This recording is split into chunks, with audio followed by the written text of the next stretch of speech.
ಸ್ನೇಹಿತರೆ, ನಿಮಗೊಂದು ವಿಷಯ ಗೊತ್ತಾ?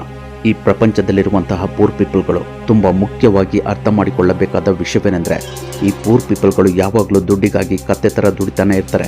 ಆದರೆ ರಿಚ್ ಪೀಪಲ್ಗಳು ಹಾಗಲ್ಲ. ಅವರು ದುಡ್ಡಿಗಾಗಿ ಪೂರ್ ಪೀಪಲ್ಗಳ ಹತ್ತಿರ ಕತ್ತೆಗಿಂತ ಕಡೆಯಾಗಿ ದುಡಿಸ್ಕೊಳ್ತಾ ಇರ್ತಾರೆ. ಸೊ ಅದಕ್ಕಾಗಿ ಶ್ರೀಮಂತರು ಮತ್ತಷ್ಟು ಶ್ರೀಮಂತರಾಗಿಯೇ ಇರ್ತಾರೆ, ಬಡವರು ಬಡವರಾಗ್ತಾನೆ ಹೋಗ್ತಾರೆ. ಆದ್ದರಿಂದ ನೀವೇನು ಕೆಲಸ ಮಾಡಬೇಕು ಅಂತ ಆ ಶ್ರೀಮಂತರು ಡಿಸೈಡ್ ಮಾಡೋದಲ್ಲ. ನಿಮ್ಮ ಬದುಕಲ್ಲಿ ನೀವೇನು ಮಾಡಬೇಕು ಅಂತ ನೀವೇ ನಿರ್ಧಾರ ತಗೊಳ್ಳಿ. ಶ್ರೀಮಂತರಿಗೆ ಬರುವ ಕಾಯಿಲೆಗಳು ಬಡವರಿಗೂ ಬರುವಾಗ ಬಡವರಕ್ಕೆ ಶ್ರೀಮಂತರಾಗಬಾರ್ದು. ಇಲ್ಲಿ ಎಲ್ಲರಿಗೂ ಶ್ರೀಮಂತರಾಗಲು ಸಮಾನದ ಹಕ್ಕಿದೆ ಹಾಗೂ ಅವಕಾಶಗಳಿವೆ. ಅದಕ್ಕಾಗಿ ಯಾವತ್ತೂ ನೀವು ದುಡ್ಡಿಗೆ ಗುಲಾಮರಾಗಬೇಡಿ. ದುಡ್ಡನ್ನು ನಿಮ್ಮ ಗುಲಾಮನಾಗಿ ಮಾಡ್ಕೊಳ್ಳಿ. ಅಂದರೆ ನೀವು ಶ್ರೀಮಂತರಾಗಲು ದುಡ್ಡನ್ನು ಒಂದು ಮ್ಯಾನ್ ಪವರ್ ಆಗಿ ಮತ್ತು ನಿಮ್ಮ ಸೇವಕನಾಗಿ ಬಳಸ್ಕೊಳ್ಳಿ. ನಿಮ್ಮ ಹತ್ರ ಇರೋ ಖಾಲಿ ಪಾಕೆಟ್ನಿಂದ ನೀವು ಪಾಠ ಕಲಿತು ಸರಿಯಾಗಿ ಕೆಲಸ ಮಾಡಿ ಸಾಕಷ್ಟು ಹಣ ಗಳಿಸಿ ನಿಮ್ಮ ಪಾಕೆಟನ್ನು ಫಿಲ್ ಮಾಡದೇ ಇದ್ದರೆ ಮುಂದೆ ನಿಮ್ಮ ನಂಬಿದವರ ಸ್ಟಮಕ್ ಪಾಕೆಟನ್ನು ಖಂಡಿತವಾಗ್ಲೂ ಯಾವುದೇ ಕಾರಣಕ್ಕೂ ಫಿಲ್ ಮಾಡಲು ಸಾಧ್ಯವಾಗಲ್ಲ. 30 ದಿನ ದುಡಿದ ಮೇಲೆ ಸಿಗೋ ಸಂಬಳನ 30 ನಿಮಿಷದಲ್ಲಿ ಖಾಲಿ ಮಾಡಬೇಡಿ. ಬರೀ ಸಂತೋಷ ಮೋಜು ಮಸ್ತಿನಿಂದ ಬದುಕು ಸಾಧ್ಯವಿಲ್ಲ.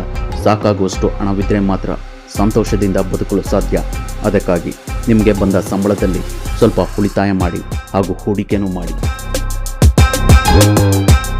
ಕೆಲವರು ನಾನು ಹಣಕ್ಕೆ ಕೆಲಸ ಮಾಡಲ್ಲ, ನಾನು ಹಣವನ್ನು ಇಷ್ಟಪಡಲ್ಲ, ಹಣಕ್ಕೆ ಬೆಲೆನೇ ಕೊಡಲ್ಲ ಅಂತ ಬಡಬಾಯಿ ಕೊಚ್ಕೊಳ್ತಾ ಇರ್ತಾರೆ.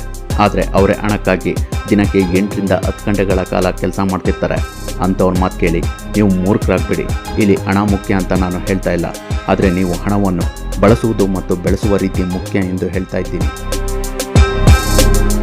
ಈಗ ಕಾಲ ಬದಲಾಗಿದೆ, ಜನ ಬದಲಾಗಿದ್ದಾರೆ. ಆದ್ದರಿಂದ ನೀವು ಸಹ ಬದಲಾಗಿ. ಈಗ ನಿಮ್ಮ ಒಳ್ಳೆಯ ಗುಣ ಯಾರಿಗೂ ಬೇಕಾಗಿಲ್ಲ. ನಿಮ್ಮ ಪ್ರೀತಿ ಯಾರಿಗೂ ಕಾಣಿಸಲ್ಲ, ಎಲ್ಲರಿಗೂ ಹಣ ಮಾತ್ರ ಕಾಣಿಸುತ್ತದೆ. ಎಲ್ಲರೂ ನಿಮ್ಮ ಬಳಿ ಬರಬೇಕು ಅಂದರೆ ಹಣವನ್ನು ನಿಮ್ಮ ಬಳಿ ಭದ್ರವಾಗಿ ಇಟ್ಕೊಳ್ಳಿ. ಹಣ ಎಲ್ಲ ಸಮಸ್ಯೆಗಳ ಮೂಲವಲ್ಲ. ನಿಮ್ಮ ಹತ್ರ ಹಣ ಇಲ್ದಿರೋದೆ ಎಲ್ಲ ಸಮಸ್ಯೆಗಳ ಮೂಲವಾಗಿದೆ. ಹಣ ಕೆಟ್ಟದ್ದಲ್ಲ, ನಿಮ್ಮ ಹತ್ರ ಹಣ ಇಲ್ದಿರೋದೆ ಅತಿ ಕೆಟ್ಟದಾಗಿದೆ. ನಿಮ್ಮ ಹತ್ರ ಹಣ ಇಲ್ದಿದ್ದಾಗ ಸ್ವಲ್ಪ ದಿನ ಸುಮ್ಮನಿರಿ. ಸಾಲ ಮಾಡಿ ಶೋಕಿ ಮಾಡಬೇಡಿ. ಯಾಕಂದರೆ ಸಾಲಕ್ಕಿಂತ ಕೆಟ್ಟ ಶತ್ರು ಬೇರೆ ಯಾವುದೂ ಇಲ್ಲ. ಯಾವಾಗ ನಿಮ್ಮ ಬ್ಯಾಂಕ್ ಬ್ಯಾಲೆನ್ಸ್ ನಿಮ್ಮ ಮೊಬೈಲ್ ನಂಬರ್ಗಿಂತ ದೊಡ್ಡದಾಗುತ್ತೋ ಆವತ್ತು ನೀವು ಸಕ್ಸಸ್ಫುಲ್ ಆಗಿದ್ದೀರಿ ಎಂದರ್ಥ. ಆವತ್ತು ನೀವು ಶೋಪ್ ಮಾಡಿ. ಯಾವುದೋ ಜಾಬ್ ಹಿಡಿದು 5-6 ಡಿಜಿಟ್ ಸ್ಯಾಲ್ರಿಲಿ ಹಾರಾಡೋದು ಸರಿಯಲ್ಲ. ನಿಜವಾದ ರಾಯಲ್ ಲೈಫ್ ಏನಂತ ಬಿಲಿನಿಯರ್ ಬಿಸ್ನೆಸ್ಮೆನ್ಗಳ ಲೈಫ್ ನೋಡಿ ತಿಳ್ಕೊಳ್ಳಿ. ಆಮೇಲೆ ನಿಮ್ಮ ಅಸಲಿ ಯೋಗ್ಯತೆ ಗೊತ್ತಾಗುತ್ತೆ.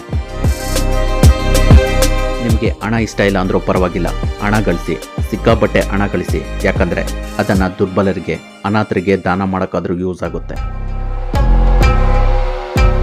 ಸ್ನೇಹಿತರೆ, ನೀವು ಶ್ರೀಮಂತರಾಗಲು ಈ ಪಾಯಿಂಟ್ಸ್ಗಳು ತುಂಬ ಹೆಲ್ಪ್ ಆಗುತ್ತೆ ಅಂತ ಅನ್ಕೋತೀನಿ. ಈ ವಿಡಿಯೋ ನಿಮಗೆ ಇಷ್ಟ ಆಗಿದ್ರೆ ದಯವಿಟ್ಟು ಲೈಕ್ ಮಾಡಿ. ಇನ್ನು ಇದೇ ರೀತಿ ಅನೇಕ ವಿಡಿಯೋಗಳು ನಿಮಗೆ ಬೇಕಿದ್ರೆ ನಮ್ಮ ಚಾನಲ್ಗೆ ಸಬ್ಸ್ಕ್ರೈಬ್ ಆಗಿ. ಈ ವಿಡಿಯೋವನ್ನು ಸಂಪೂರ್ಣವಾಗಿ ನೋಡಿದ್ದಕ್ಕೆ ಧನ್ಯವಾದಗಳು.